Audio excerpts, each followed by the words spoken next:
जब तक आपके पुण्य चलते हैं, आप चाहे डाके मारो, चाहे हत्याएं करो, चाहे बकरे मारो, मांस खाओ, शराब पियो, झूठ बोलो और चाहे 2 नंबर के काम खूब करो, आपके पूर्व जन्म के पुण्य आपको मिलते रहेंगे। और जिस समय वो पुण्य क्षीण हो जाएंगे, फिर पाप का दौर शुरू होगा। फिर देखना क्या कर टूटेगा उस घर के, उस प्राणी के ऊपर। यदि वो मनुष्य जीवन भी ठीक ठाक निकल गया तो घने पुण्य थे उसके, लेकिन पापों का ढेर उससे घना है। भी वो नेक्स्ट जीवन में भक्तिहीन प्राणी कुत्ते की योनि में जाएगा और फिर उसके सिर में कीड़े पड़ेंगे, वहां कोई ट्रीटमेंट करनी आ नहीं पाओगा उसको। तो पुण्यात्माओं, ये कोई डूम बाट के गीत नहीं है कि वैसे ही आपके सामने बेतुकी बकवाद की जा रही है। परमात्मा का वो गूढ़ रहस्य और यथार्थ विधान आपके रूबरू किया जा रहा है, जो खुद भगवान ने बताया और जिनको परमात्मा मिले उन महापुरुषों ने बताया। और ये दास केवल एक टेप रिकॉर्डर का काम कर रहा है, उनके बताए ज्ञान को एजिडिट आपके सामने बोल रहा है। अब परमात्मा बताते हैं, कबीर लूट सको तो लूटियो, राम नाम की लूट, पीछे फिर पछताओगे, भाई प्राण जहांगे छूट। वो पृथ्वीपति चकवे गए, जिनके चक्कर चलंत, रावण सरीखे कौन गिने, भाई ऐसे गए अनंत। राम रटत दारिदर भलो, टूटी घर की छान, वो कंचन मैल किस काम के, जा भक्ति नहीं भगवान। राम रटत कोड़ी भलो, चू चू पड़े जो चामे, वो सुंदर दे किस काम की, जा मुख नाही नाम।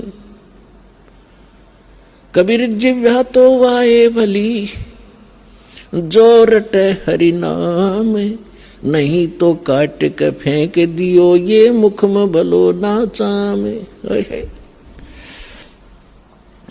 पुण्यात्माओं, जिव्या कितनी काम की चीज है, हर प्रकार के टेस्ट बता देती है, खाने में सहयोग देती है, परमात्मा का गुणगान करती है। यदि हम इसका यथार्थ यूज नहीं करते, सही प्रयोग नहीं कर रहे हैं, जैसे सारा दिन झूठ बोले, पेट के लिए अटपट करते हैं, किसी का गलत गवाही देकर उसको सजा प्राप्त करवा देते हैं अपनी इस जुबान से, तो ये जुबान आपके लिए सबसे बड़ी दुश्मन से दोएगी। और अगले जन्म में आपको पशु योनि में भेज दिया जाएगा। जुबान होगी लेकिन इसको आप बोल नहीं सकोगे। तो परमात्मा कहते हैं, यदि भक्ति नहीं करते हो, परमात्मा की गुणगान नहीं करते हो, इसके अतिरिक्त आप केवल रोजी रोटी या किसी अन्य को सताने के लिए जिह्वा का प्रयोग करते हो। कबीर साहब कहते हैं, हित पराई आत्मा जीभ बांध तलवार। एक तगड़ा व्यक्ति एक कमजोर व्यक्ति को ऐसा वचन बोल देता जुबान से, अब उसकी पार तो बसाए नहीं, क्योंकि वो हर तरह से सब उसे तगड़ा है, बलशाली भी है, वैसे भी राज में पहुंच है। तो वो व्यक्ति उसको प्रति उत्तर ना दे करके बैठ कर रोता है अपने घर पे, उसकी आत्मा दुख पाती है। तो उसने उस जीभ से तलवार का काम कर दिया, उस आदमी की आत्मा काट दी। उसके बैड काउंट में लिखिएगी, बेशक वो गरीब ना बोल सकता, परमात्मा सारी सुनता है। कहते हैं, चिट्टी पायल बाजा पैर, साहिब सुनता है सब लहर। तो इस प्रकार हम इन सभी क्रियाओं से जो परिचित होंगे, उसके विषय में बताया है कि फिर हम ये गलतियां नहीं करेंगे और हम केवल भक्ति करेंगे। तो परमात्मा बताते हैं कि जब आप भक्ति ना करके और अन्य किसी भी विषय पर चर्चा करोगे, आपको ये बात याद आवेगी, क्यों टाइम वेस्ट करा। अपने कोई भक्ति करेंगे या नित्यनेम करेंगे या मंत्र जाप करेंगे, ना अपनी कोई पुस्तक धार्मिक वो पढ़ेंगे, उससे पुण्य बनेंगे। इसके अतिरिक्त हम जो भी करते हैं, बोलते हैं, वो व्यर्थ है, वो यूजलेस है। इसलिए सभी संतों ने इस बात को समर्थन दिया है कि परमात्मा की भक्ति करो, बाकी आप जितना भी क्रिया इसके अतिरिक्त करते हो ये आपको लाभ नहीं देगी। अब जैसे आपने सुना था कि जैसे कर का जहर का रंग होरी हो, कहो कौन तिस खाव राम रंग होरी हो। अब जैसे जरा सा भी कोई पाप आप करोगे, आपको ऐसा लगेगा जैसे ये विष का कण है। जब आपको ये पता है कि ये वस्तु जो पदार्थ यहां पर गिरा है ये विष है, और उसका एक कण भी पड़ा हो, और विष के अवगुण से आप परिचित हैं, उसकी हानि से परिचित हैं, उसका एक कण किरका कहीं गिरा हो, क्या आप उठाकर जीभ को लगाओगे? उसको उठाकर ऐसे स्थान पर दबाओगे किसी और के भी हाथ ना लग जा, और अपने हाथ में भी 6 बार साबुन से धोओगे। तब आपको जब ये ज्ञान होगा कि आप जो क्रियाएं कर रहे हो, एक परमात्मा की भक्ति ना करके 2 नंबर के काम करते हो, मांस खाते हो, शराब पीते हो, हुक्का पीते हो, या और कोई दुराचार करते हो, आपको वो विष का कण दिखाई देगा। और जो व्यक्ति बुद्धिमान होता है, जैसे बालक तो गलती करते हैं, वो विष भी खा जाते हैं, मर जाते हैं, खाएंगे तो मरेंगे भी। और जब वो बच्चे बुद्धिमान होते हैं, कुछ सियाने होते हैं, फिर उनको पता चल जाता है कि ये सर्प है, ये बिजली है, ये विष है, और पहले वो उन्हीं को पकड़ लेता और मर जाता है। जब वो समझदार होता है तो स्वयं भी दूर भागता है और अन्य को भी सतर्क करता है कि बिजली का तार गिरा है, इससे दूर हो जाओ। और छोटा बालक होता है, जब तक बुद्धि काम नहीं करती, उसको पकड़कर मर जाता है। सर्प को भी छू लेता, पकड़ लेता है, उसको डस जाता है, वो मृत्यु को प्राप्त हो जाता है। और जब वो बच्चा बड़ा हो जाता है, उनके अवगुणों से परिचित हो जाता है, उसकी बुद्धि काम करने लग जाती है, तो फिर वो स्वयं भी बचता है, अन्य को भी सतर्क कर देता है। ठीक इसी प्रकार ये समाज सारा बालक बुद्धि का है। जब तक ये तत्व ज्ञान से परिचित नहीं है, परमात्मा के विधान से परिचित नहीं, तो सभी विष खा रहे हैं, सर्प की पूंछ पकड़ रहे हैं और बिजली के तारों को हाथ लगा रहे और मर रहे हैं। अब इस ज्ञान से, इस तत्व ज्ञान से आपका कलेजा हिल जाएगा। और इतना ज्ञान समझ के भी कोई नहीं मानता है तो महामूर्ख, और फिर उसका कोई ट्रीटमेंट नहीं, वो तो गधा ही है, इस जीवन में भी गधा है। जब हमें प्रत्यक्ष दिखाई देता है कि परमात्मा हमारे साथ हो जाएगा, तो हमें कोई दुख नहीं रहे। राजा भी भगवान की खोज में फिरता है, कोई संतों से मिलता है, कोई जंतर मंत्र कराता है। राजा से बड़े तो आप नहीं हो सकती प्रजा, ना सुखी हो सकती जैसा तुम मानते हो। राजा भी अपनी आपत्ति में परमात्मा की आड़ लेता है, और आपको सीधा ही भगवान मिल रहा, तो फिर आपका कौन सी कमी आवेगी, ये विचार करने की बात है। पहले तो दास आपको परमात्मा के विधान और इस ज्ञान से इतना परिपूर्ण कर देगा कि आपके हृदय में ये पक्की बात समा जाएगी कि कबीर इज गॉड, और ये रियलिटी है, वास्तविकता भी है। और फिर ये ऐसा प्रमाणित कर दूंगा कि ये भक्ति है, ये विधि है भक्ति की, और विधि नहीं है। आप बुद्धिमान हो, हमारे पास सदग्रंथ हैं, प्रमाण हैं, जिन महापुरुषों ने ये मंत्र जाप किया उनका उद्धार हुआ, वो मोक्ष हुआ, हम भी मानते हैं ये मुक्ति प्राप्त हुई इनकी। उनके अतिरिक्त कोई मोक्ष प्राप्त प्राणी नहीं है,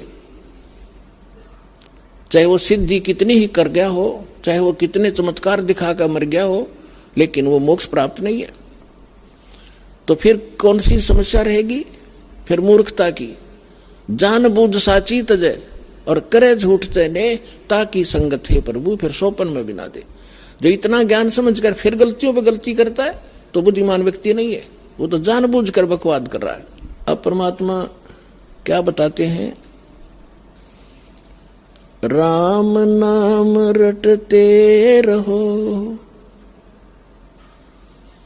राम नाम रटते रहो जब तक घट में प्राणे, कब हो तो दीन दयाल के हे भनक पड़ेगी कान। अब परमात्मा की भक्ति में आगे बढ़ने के कुछ फार्मूले हैं जिससे आप स्थिर रहोगे। इन फार्मूलों को, इन पॉइंट्स को आपने याद रखना पड़ेगा। जैसे कुछ भक्त आते हैं, कुछ ऐसे भक्त होते हैं जो सब जगह थक लेते हैं, झाड़ फूक करवा के, मंत्र जंतर जप के, गुरु बना के, और जब वो यहाँ आते हैं चाहे कितना भयंकर दुख हो उनके ऊपर, परमात्मा तुरंत ठीक कर देता है।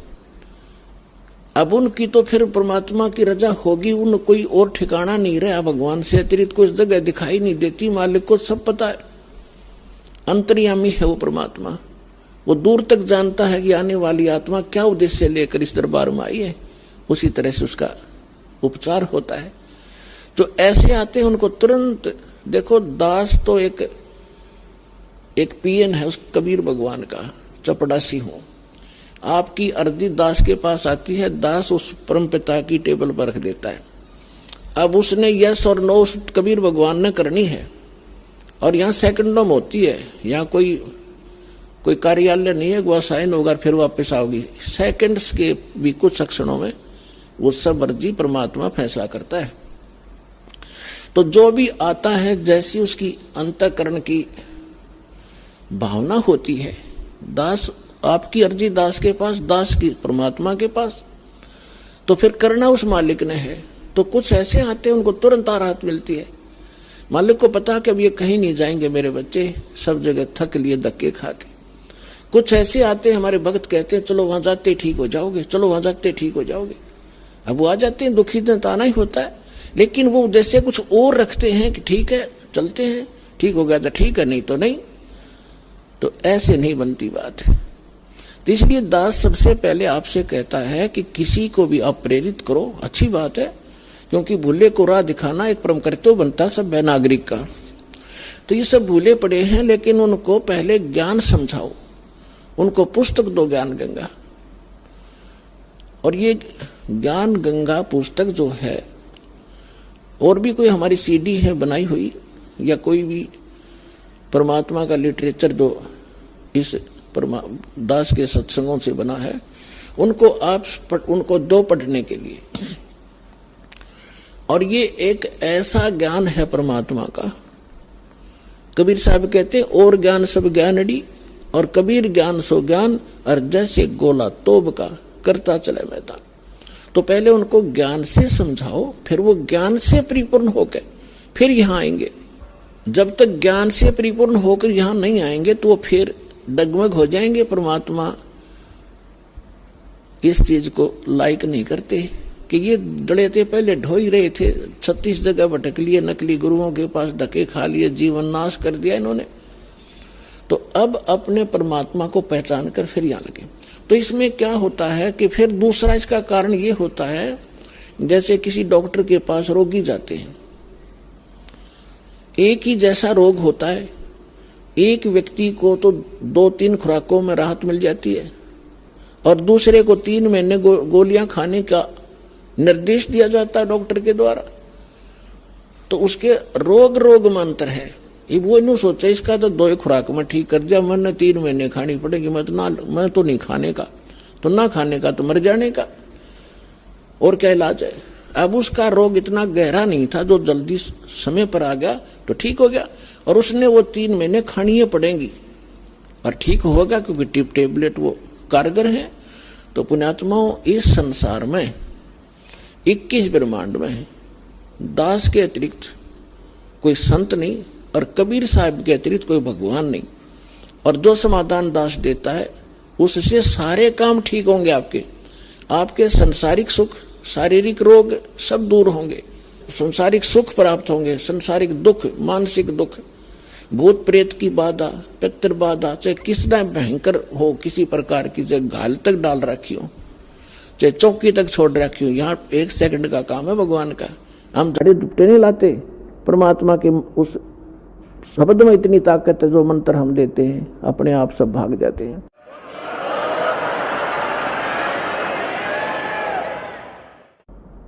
फिर कहते हैं धीरे धीरे रे मना, धीरे सब कुछ होवे, माली सींचे सौ घड़ा, समय आवे फल होवे।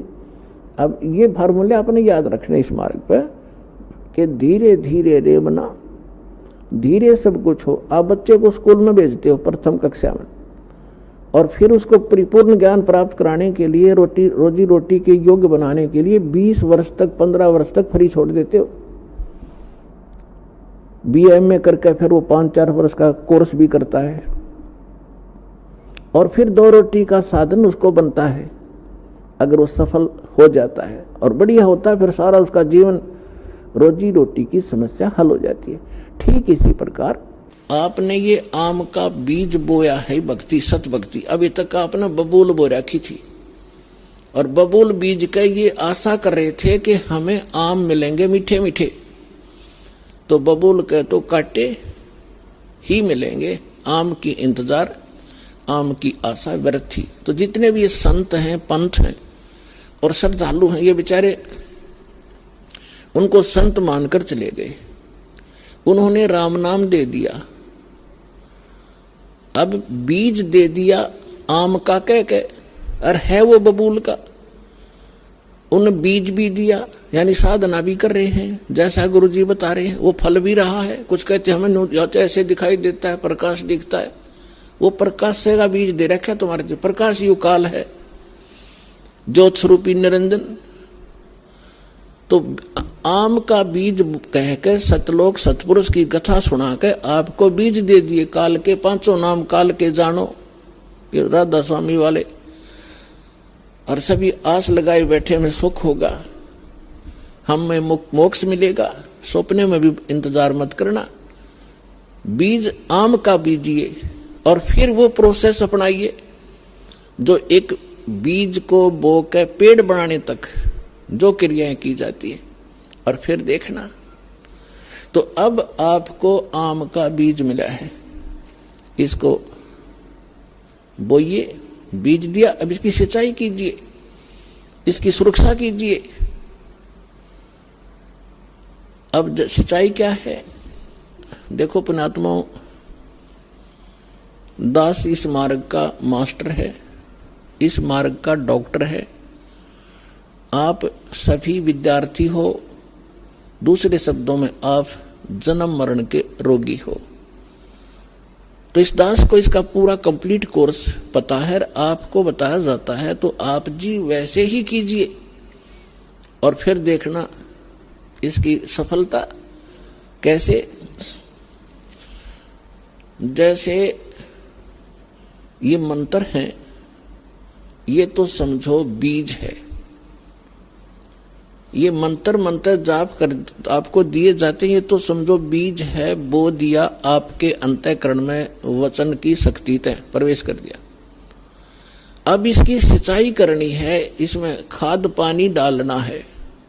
तो उसके लिए कहा है, एक यज्ञ है धर्म की, दूजी यज्ञ है ध्यान, तीजी यज्ञ हवन की, चौथी यज्ञ परिणाम, और 5वीं यज्ञ है ज्ञान की। तो आप जी ने ये बीज बोने के उपरांत, जैसे खेत में किसान गेहूं बीज देता है, तो गेहूं बीज देने मात्र से सफलता नहीं होगी, उसमें खाद भी, पानी भी, उसकी सुरक्षा भी समय अनुसार देनी पड़ेगी, और उसमें घास फूस उग जाता है, उसको निकालना भी प्रॉपर पड़ेगा,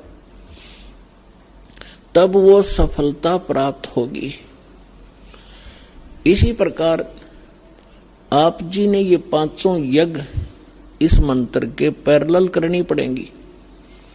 अब जैसे हम अज्ञानता के कारण इन अनाड़ियों के पास जाते थे, ये क्या क्या साधना बताते थे। कोई तो कहता था गायत्री मंत्र जाप कर ले, और कोई कहता था कि गीता जी का एक अध्याय डेली कर लिया कर पाठ कर लो। कोई जपजी साहिब की एक पुस्तक है, उसको नित पढ़ने को कहते हैं। कुछ ये नित नियम का गुटका हमने बना रखा है गरीबदास के पंथ में, इस कुछ कहते हैं बस ये पढ़ लिया करो बेड़ा पार हो जाएगा। अगर मंत्र पता नहीं उठपटांग क्या देते हैं वो। तो पुण्यात्माओं, जैसे पहले हम गायत्री मंत्र को लेते हैं। गायत्री मंत्र क्या है? ये एक यजुर्वेद अध्याय नंबर 36 का मंत्र नंबर 3 है। और इन अनाड़ियों ने इसको पता नहीं के बना रखा था, इसके आगे ओम अक्षर लगा लिया। ओम भूर भुवः स्वः तत्सवितुर्वरेण्यम भर्गो देवस्य धीमहि धियो यो न प्रचोदयात्। और इसने हम निरा गोट्या करते और इसको यूं मान्या करते इससे मोक्ष होगा। ये प्रथम तो इसके साथ ओम नाम लगाने से ये मंत्र ही व्यर्थ हो जाता है। अब जैसे वेदों में महिमा पूर्ण परमात्मा की है और ओम नाम है ब्रह्म का, और महिमा ये इस मंत्र में महिमा है परमक्षर ब्रह्म की।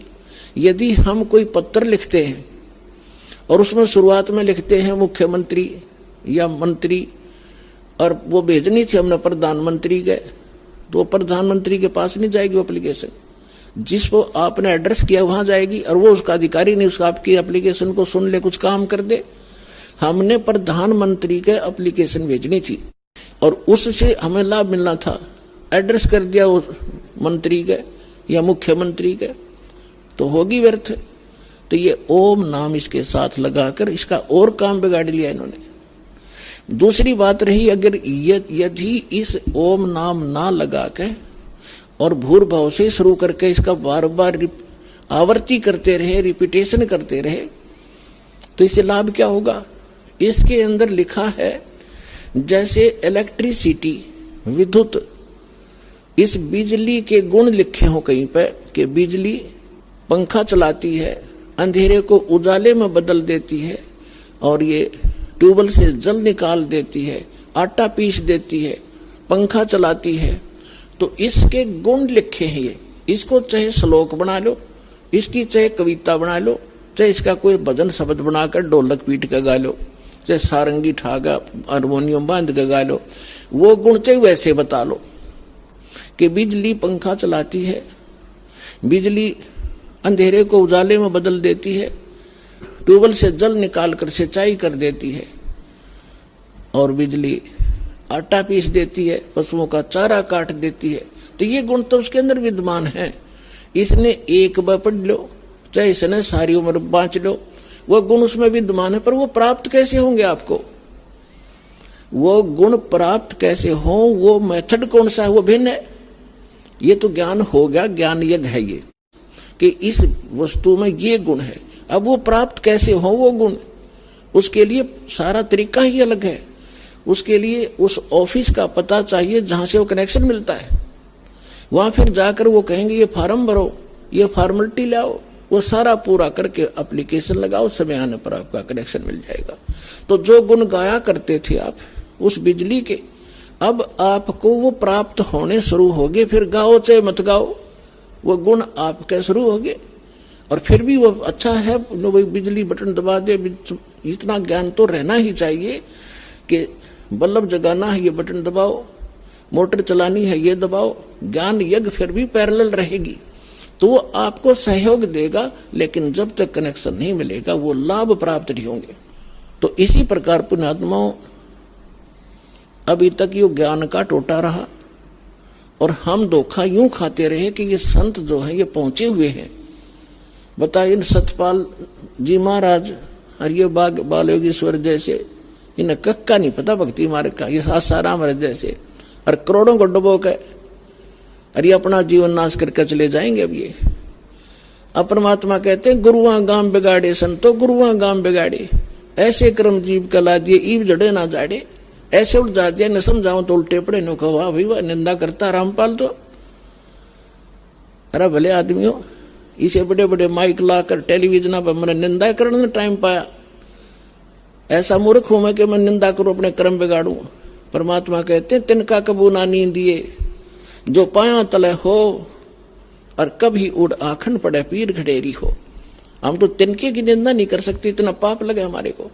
लेकिन जो परमात्मा ने डंडोरा पीटा था सच्चाई कहा था ढोल के डंके पे, आज सेवादास को मिली है और आखिरी सांस तक निभाऊंगा, चाहे सांस तक के निकल जाओ।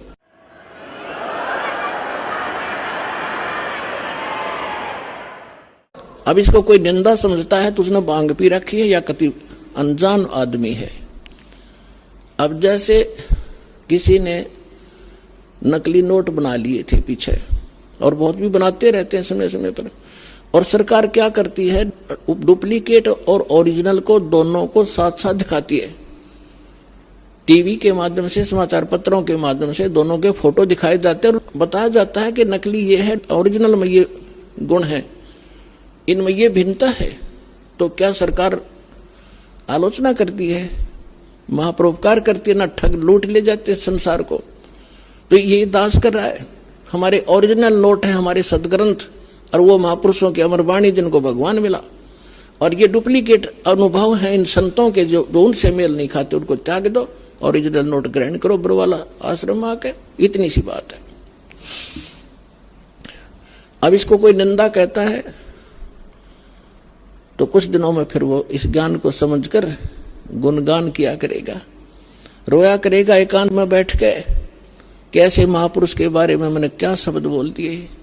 कबीर साहब कहते हैं सतगुरु के सजदा करूं कर्म छुटाए कोट, और जो ऐसे सतगुरु की निंदा करे फिर जम तोड़ेंगे होठ। उसके बुरा हाल होगा उन लोगों का आगे चल के, समय पर ना संभले तो प्रसंग जो चल रहा है उसी पर आते हैं।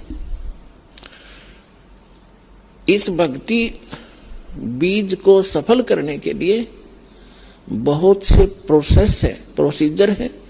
इन सभी को आपने रेगुलरली अपनाना पड़ेगा। जैसे किसान फसल की देखरेख, उसमें सिंचाई, खाद, पानी समय अनुसार और उसकी सुरक्षा आखिरी दम तक संभाल करता है, सुरक्षा करता है। तो कबीर साहब कहते हैं पाकी खेती देख के गर्भाइयों मत किसान, अब हो झोले बहुत हैं, घर आले तब जान। अब जैसे कई भक्त जो अपना जीवन नाश कर गए, यहां से एक दो परिवार चले गए, सारे सुख हो क्यों, यहाँ के तो सुख सागर है। जब एसी रूम में बैठोगे तो ठंडक रहेगी, फिर वो भूल जाते हैं एसी रूम से बाहर गर्मी भी है। जहां एसी नहीं है तो वो कुछ दिनों में निकल जाते हैं एडमिट करके, और बाहर जाके फिर उनको पता चलता है कि क्योंकि जो उन्होंने 2-4 वर्ष पुण्य इकट्ठे कर लिए यहाँ रेगुलर शास्त्र अनुकूल साधना करके, भक्ति करके, और 2-4 वर्ष वो यहाँ रहे हैं, तो उनको वो पुण्य संग्रह हो गए उनके। अब वो पुण्य तो काल देगा ही देगा उनको। अब वो क्या गलती करते हैं, क्या कहते हैं एक दूसरे भक्त को कि हमने तो 3 वर्ष हो गए नाम छोड़ दिया, हमारा क्या बिगड़ गया, सब अटपट की बातें हैं, घर बैठ कर भक्ति कर लेंगे। तो वो एक आध न और डबो सकते, इसलिए दास आपको ये फाउल पॉइंट बता रहे हैं ताकि ऐसा कोई सिर फिरा मिल जाए गुरुद्रोही तो उससे भी बचना आपने। क्योंकि परमात्मा कहते हैं जैसे माता गर्भ को रख यत्न बना और ठेस लगे तो छिन्न हुए, तेरी ऐसे भक्ति नसावे। तो भक्ति का नाश शीघ्र हो जाता है, इसको प्रफुल्लित करने में समय लगता है। जैसे आम का पौधा बो दिया, 2-3 वर्ष में वो इतना को होगा 5-4 फुट का, और तोड़ने वाला एक बार तोड़ जाएगा। वह उसको इतना बनाने में तो 3 वर्ष लग गए, और तोड़ने वाले ने 1 मिनट में कर दिया काम, नाश हो गया। तो भक्ति का नाश तो शीघ्र हो जाएगा, लेकिन इसको प्रफुल्लित करने में आपको सावधानी बरतनी पड़ेगी। तो उनके साथ क्या होगा, अब दास देख रहा है कि आज से 10 वर्ष पहले एक परिवार छोड़ गया था। उनको पहले इतना कष्ट था, गिनती नहीं हुए। 3 वर्ष 4 वर्ष वो भक्ति में रहे, वो सारे सुख हो गए, फिर अटपट भागी छोड़ गया।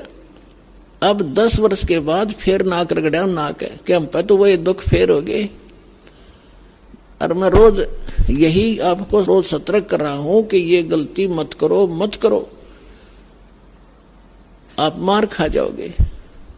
या फिर पहले धक्के खा लो, पहले इन संतों ने खूब टटोला हो जा करके, वहां करके देख लो भक्ति, कुछ दिन फिर आ जाइयो। कर बड़े बनाए काम ने बिगाड़ा नहीं करते।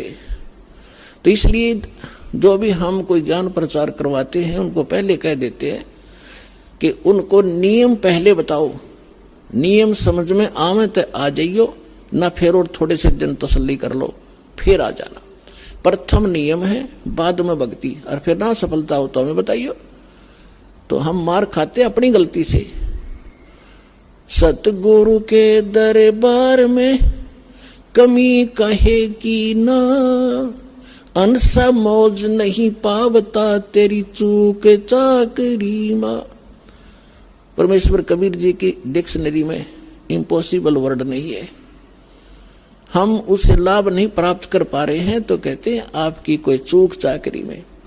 अब जैसे एक 3 फेज की लाइन से 10 घरों को कनेक्शन मिला हुआ है और अन्य के पंखे भी चल रहे हैं, ट्यूब भी जल रही है और उसका कुछ नहीं चल रहा और कनेक्शन एक स्थान से है।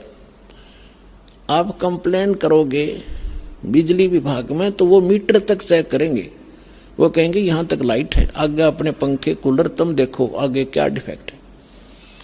तो इसी प्रकार पुण्यात्मा, जो आप में अपनी त्रुटि के कारण परमात्मा की पावर आगे प्रवेश नहीं करके कोई काम नहीं कर पा रही है, तो आप अपना कोई त्रुटि देखो, पुनर्उपदेश लो, रिकनेक्शन करवाओ, रीसेटिंग करवाओ। लेकिन बार बार नामखंड करने से फिर परमात्मा अक्षुब्ध हो जाएंगे। ठीक है, हम ऐसे समाज में आप रह रहे हो अभी तो, जिसमें एक भक्त नाम लेके जाता है और घर वाले सारे विरोधी होते हैं, तो मालिक को पता है कि बच्चे को मजबूर भी कर सकते हैं, थोड़ी बहुत दिन ये संघर्ष करने में पक्का होगा, तब तक उसको नामखंड हो जाता है। तो ऑप्शन बनाया है कि उसको अपना दोबारा उपदेश ले, रीउपदेश ले, उसको रिकनेक्ट करवावे और फिर मालिक साथ देगा, दृढ़ हो। कबीर साहब कहते हैं सतना छोड़े सूरमा, सत छोड़े पतजा, और सत के बांधे लक्ष्मी या फिर मिले गया। अब जैसे इस दास ने जब शुरुआत करी, मेरे घर वाले सुनने को तैयार नहीं थे इस मार्ग को। मेरा भाई जहां भी मैं जाता था भक्ति में साथ रहता था, लेकिन जब ये ज्ञान उसको सुनाया था वो भी चिंगर गया, ने बोला इस योग ये था। फिर माँ विष्णु में इससे बड़ा कोई हो सकता है। और जब उनको ज्ञान हुआ सारा परिवार और सबसे आगे खड़े हो गया वही भाई आकर के, तो संघर्ष फिर हमने नहीं छोड़ा, इस बात को लगे ही रहे। और आज देख लो कितना विरोध हुआ, जेल तक भेज दिया झूठा केस बना के इस दास पे, लेकिन आज सफल हुए। परमात्मा कहते सतना छोड़े सूरमा, सत छोड़े पतदा, और सत के बांधे लक्ष्मी फिर मिला गया। हम परमार्थ में लगे हैं, स्वार्थ में गलती कर आदमी 100 बार जेल जाओ, और दुष्ट कर्म है उसका। यदि कोई अपराध करके जाता निरपराध, ये तो एक स्वतंत्रता जैसी लड़ाई है। अज्ञान से ज्ञान को स्वतंत्र करवाना है, जीव को काल से स्वतंत्र करवाना है। इससे बड़ा संघर्ष और इससे बड़ा पुण्यमय कर्म इस पृथ्वी पर नहीं है। आत्म प्राण उद्धार ही ऐसा धर्म नहीं, और जीव का उद्धार करा दे इससे बड़ा कोई पुण्य नहीं इस पृथ्वी पे। तो वो दास कर रहा है, और अब मेरे बच्चे भी सारे लग के तुम उसी में लग जाओ, सब अपने भाई बहन हैं।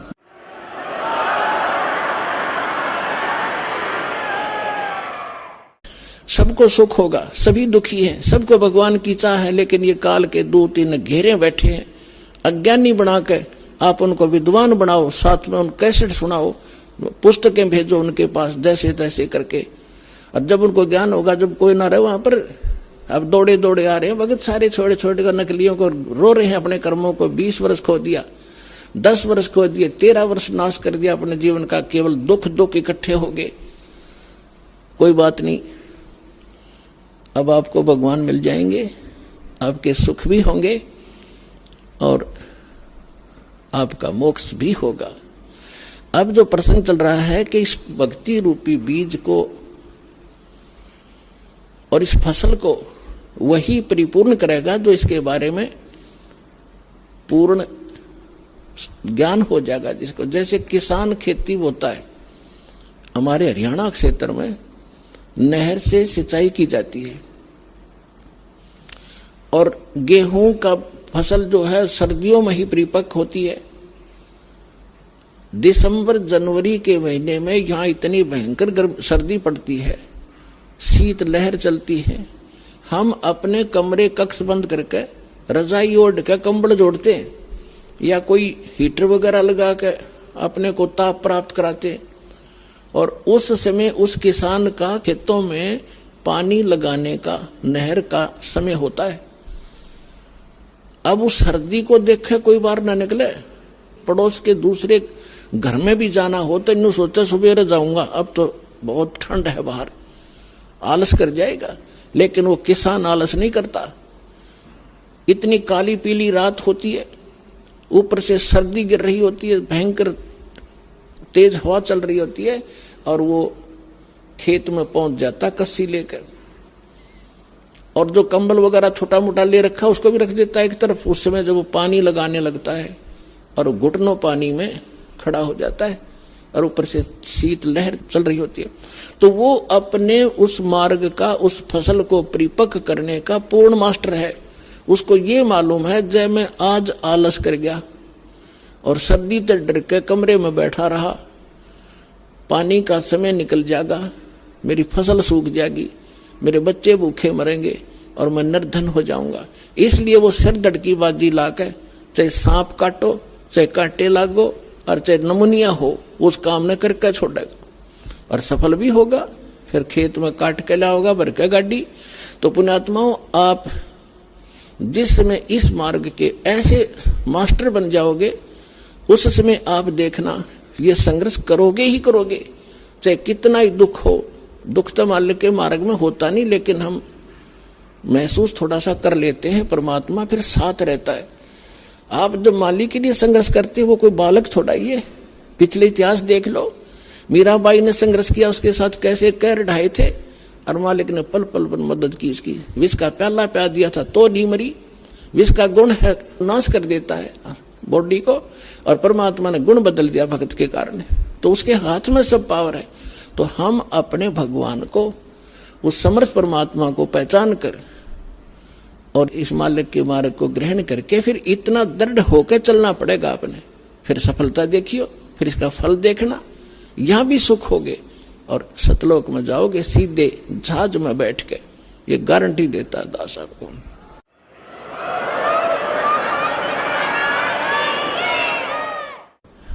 अब इसको सफल करने का तरीका, एक यज्ञ है धर्म की, दूजी यज्ञ है ध्यान, तीजी यज्ञ हवन की, और चौथी यज्ञ परिणाम। यज्ञ पांचवी ज्ञान है। ये पांचों यज्ञ आपसे यहां कराई जाती है। आप घर पे तो करते ही करते हो, लेकिन यहाँ एक विशेष डोज दी जाती है। जैसे हम ज्यादा सीरियस हो जाता है रोगी, तो डॉक्टर सबसे पहले जाते ही उसको ग्लूकोज वगैरह, ऑक्सीजन वगैरह लगाता है, एडमिट करता है कुछ समय के लिए। अब जो दास बता रहा था कि जो खेत में बीज बो दिया, बीज तो समझो ये मंत्र है, प्रथम, सेकंड और थर्ड, तीसरा सार नाम, और ये खाद और पानी है, ये पांचों यज्ञ। तो बुद्धिमान को संकेत बतेरा होता है कि किसान को मालूम है बीज बोन देने तो काम नहीं चलेगा, उसमें खाद भी डालना पड़ेगा। यदि आपके पास पैसा नहीं है ना किसान के पास, तो किसी तो उधारे लेगा या कितना ब्याज पे लेगा, और उस खेत में खाद पानी प्रॉपर डालेगा। उसको मालूम है कि भी फल गया तो आप पर कर्ज उतर जाएगा। तो इसी तरह आप जी ने इस भक्ति रूपी फसल को परिपक्व करने के लिए ये करना पड़ेगा दान धर्म। एक यज्ञ है धर्म की। अब धर्म, जैसे आप यहां आते हो, यहां कोई रोटी खाने नहीं आता, कोई यहां परमात्मा के लिए आते हैं, अपने संकट के निवारण के लिए आते हैं, अपनी आत्मा के कल्याण के लिए आते हैं। तो यहां वो भक्त आते हैं। कौन भक्त? जो परमात्मा के घने लाडले होते हैं। ठीक है, बच्चा मेले में बाप की उंगली छुटा गया और कितने धक्के खाता फिर रहा इधर उधर, तो बाप को वो कितना प्यारा होता है जब वो वापस आ जा। माता पिता को कितना अच्छा लगता है जब वापस मिल जा, और कोई मिला दे उसका भी एहसान मानता है। तो आज हम सभी अपने पिता की उंगली छुटवा कर इस काल के मेले में बिछुड़ गए, और हम रोते फिरते उस अपने पिता ने ढूंढ रहे हैं। वो पिता जब तक नहीं मिलेगा हमें संतोष नहीं हो सकता। चाहे दूसरे छोटा मोटा राहत में देकर रोना बंद करवा भी दियो, लेकिन वो माता पिता की कसक न्यारी रहे, तो वह आज तक है हमारे। तो इस प्रकार जब आप यहां जो आ रहे हो वो बिछड़े हुए हो उस परम पिता के, जो 600 वर्ष पहले आया था। उस समय आप उंगली छुटाए गए थे और अब तक भटक रहे उसको ढूंढते हुए। अब दया करी है दास के ऊपर, पहचान बताई है कि अपना पिता ये है, ये लक्षण है उसके। आप इस काल को पिता समझ रहे हो तो स्वार्थी है। तुम्हें होटल पे नौकर रखा हुआ है 2 रोटी के लिए, ये तुम्हारा पिता नहीं है, सुखी नहीं दे सकता होटल का मालिक। अगर वहां कोई नौकर है तो आप इस होटल के मालिक के नौकर हो, 2 रोटी के लिए मूर्ख बना रखा है तुम्हारे को, अपने स्वार्थ सिद्धि के लिए। तो अब ये ज्ञान आपको कराया गया है कि ये है आपका पिता, ये देगा आपको सारा सुख, आपकी संपत्ति का हिस्सा देगा, ठाठ से रहोगे, धनी है ये। आप एक कंगाल के नौकर थे इस काल के।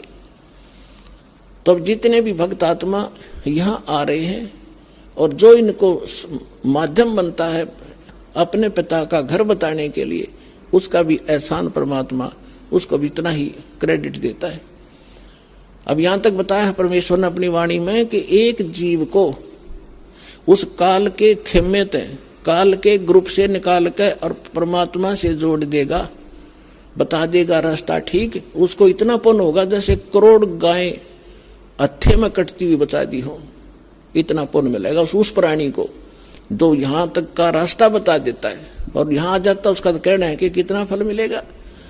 अब जैसे एक प्राणी यहां ना आता, फिर अगले जन्म में गधा बनेगा, कुत्ता बनेगा, बकरा बनेगा, मुर्गा बनेगा, तेरा कितनी दुर्गति होगी।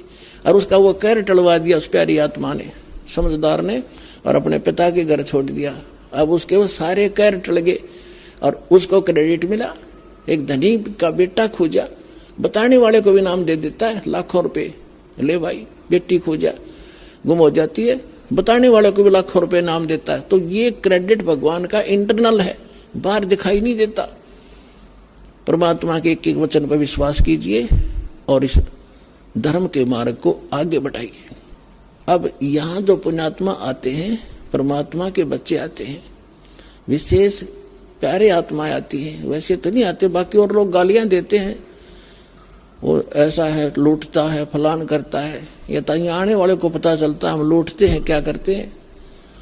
दास तो एक कुर्ता पजामा भगत वैसे ही दे देते हैं भिखारी को, या कोई पैंट कमीज, इससे अतिरिक्त कुछ नहीं मेरे पास। जो भी आता है सारा भगवान के बच्चों के लिए, सारी व्यवस्था में, खाने में, मैटों के लिए, पंखों के लिए, सारी व्यवस्था आपके लिए। एक पैसा परमात्मा का एज इट इज यूज होता है और इसलिए आप फल रहे हो। अगर इसमें से एक नया पैसा भी खराब कर दिया, जब मालिक साथ नहीं देगा आपको भी। इसके लिए थोड़ा सा एक कथा सुनाता हूं। एक नरसिंह नाम के भगत थे। पहले वो सेठ थे, माया में अंधे हो गए थे। परमात्मा ने रजा बख्शी उसके ऊपर, उसकी आंखें खोली। कोई पुत्र नहीं था, एक बेटी थी, उसका ब्याह कर दिया था। और संपत्ति इतनी थी, 56 करोड़ संपत्ति उसके पास थी। 56 करोड़ उस समय, आज तो मेरा ख्याल अरबों खरबों होगी वो। और कोई वारिस नहीं, और फिर भी इतना कंजूस। परमात्मा ने दया करी उसके साथ। एक लीला की वो लंबी कहानी है, लेकिन जो विषय आज है उस पर उतना ही सुनाऊंगा। उसको ऐसा झटका दिया कि उसके समझ में आ गई कि अब माया मेरी दुश्मन है। और माया इकट्ठी वैसे नहीं होती पुण्यात्मा हूं, अटपट करके जीव मनुष्य इकट्ठा करता है। उसको मालूम था ब्याज ले लेकर पता नहीं दुनिया को कितना धोखा देकर 2 के 20 बना कर, अनपढ़ आदमी थे, ले गया 100 रुपये लिख दिए, 1000 पिता पर उतरे नहीं, तब बेटे ने उतारने पड़े हुए। इस तरह वो करोड़ों संपत्ति बनाए बैठा था। परमात्मा ने उसको आंखें खोली, ज्ञान दिया, एक झटका दिया। उसने सारी भंडारा में लगा दी, दान कर दी सारी। और एक जंगल में झोपड़ी डाल कर बैठ गए, पति पत्नी दोनों। परमात्मा ने ऐसा ज्ञान दिया, भजन कर माला फेर, इस माया के कुछ पट रहा है, कल तेरी मृत्यु हो जाएगी, तेरे ये वारिस है, चाचे ताऊ के ये बरतेंगे, तू गधा बनेगा।